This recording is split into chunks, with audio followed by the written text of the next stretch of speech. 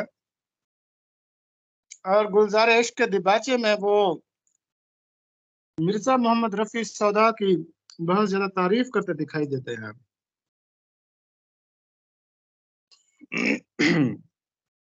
یہ گلزار عشق پھر بعد میں انجمن ترقی اردو پاکستان کراچی سے شائع ہوئی تھی.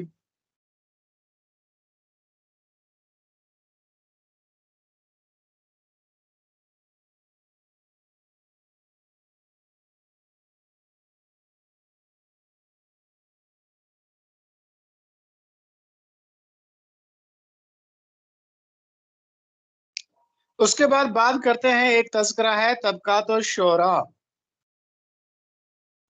یہ تذکرہ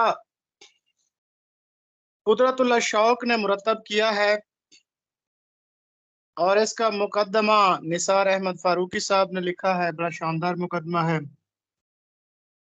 اور یہ مجلس ترقی ادب لاہور سے شائع ہوا ہے.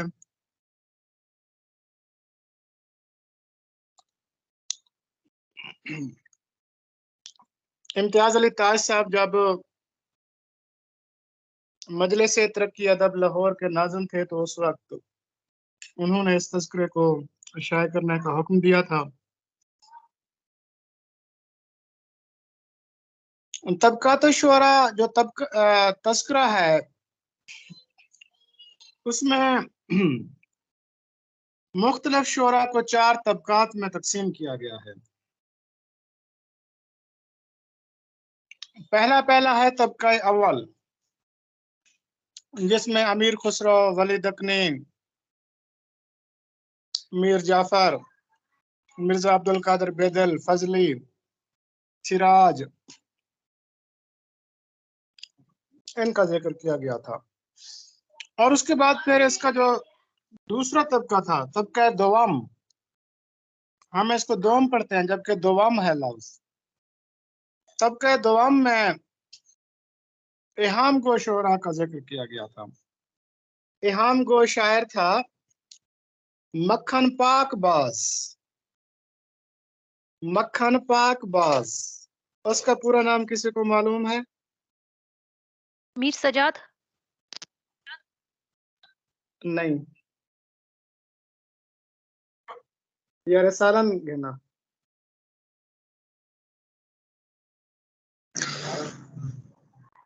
جی مکھن پاک باز. جی سر، یہ صلاح الدین تھے. صلاح الدین عرف مکھن.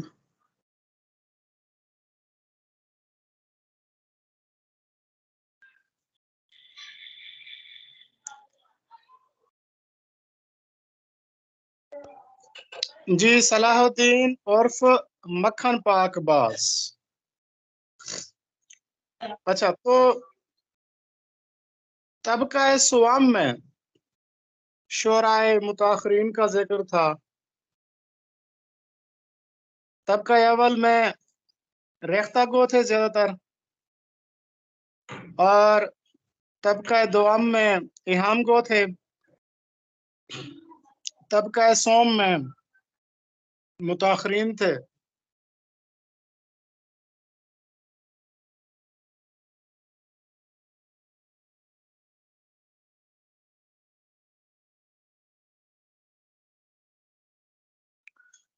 یہ متاخرین میں انہوں نے شامل کیا تھا سراج الدین علی خان آرزو، اس کے بعد اور کون تھا، انعام اللہ خان یقین، اور میر عبدالحی تاباں جو اپنے حسن کی وجہ سے مشہور تھے، لیکن بہت زیادہ کثرت شراب نوشی کی وجہ سے جلد ہی فوت ہو گئے تھے. شاعر رومان اختر شیرانی بھی کثرت شراب نوشی کی وجہ سے فوت ہوئے تھے. منٹو بھی کثرت شراب نوشی کی وجہ سے فوت ہوئے تھے.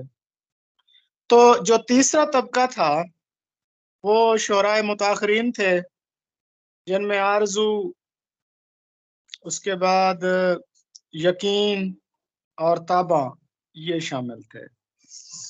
اور جو طبقہ چہارم تھا ان کو نام دیا گیا شعراء تازہ کا.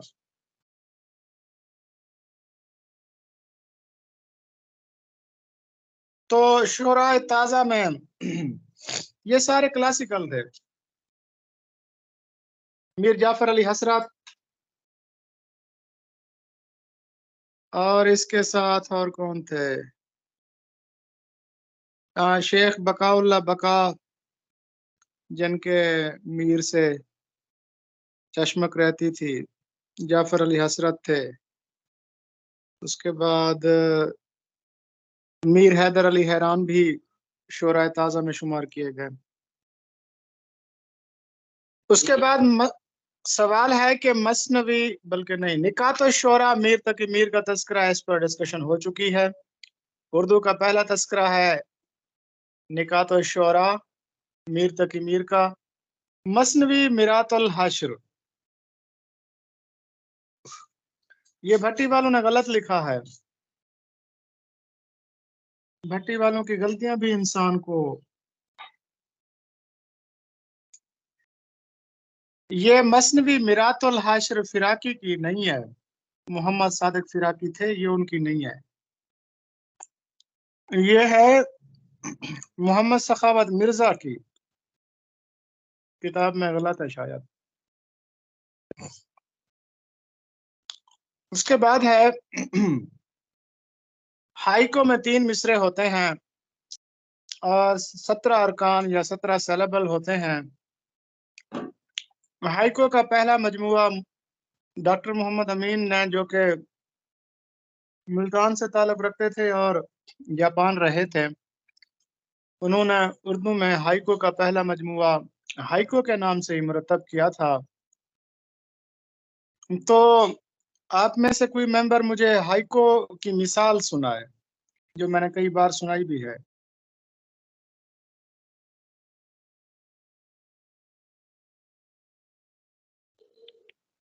سر میں سنوں؟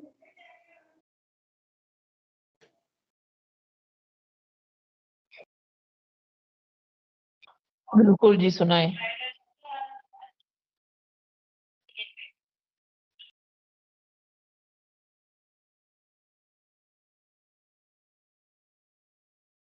سنائیں آپ. جی کمال خان، آپ سنائیں.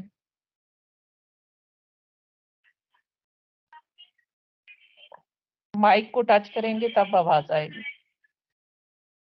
تحریم.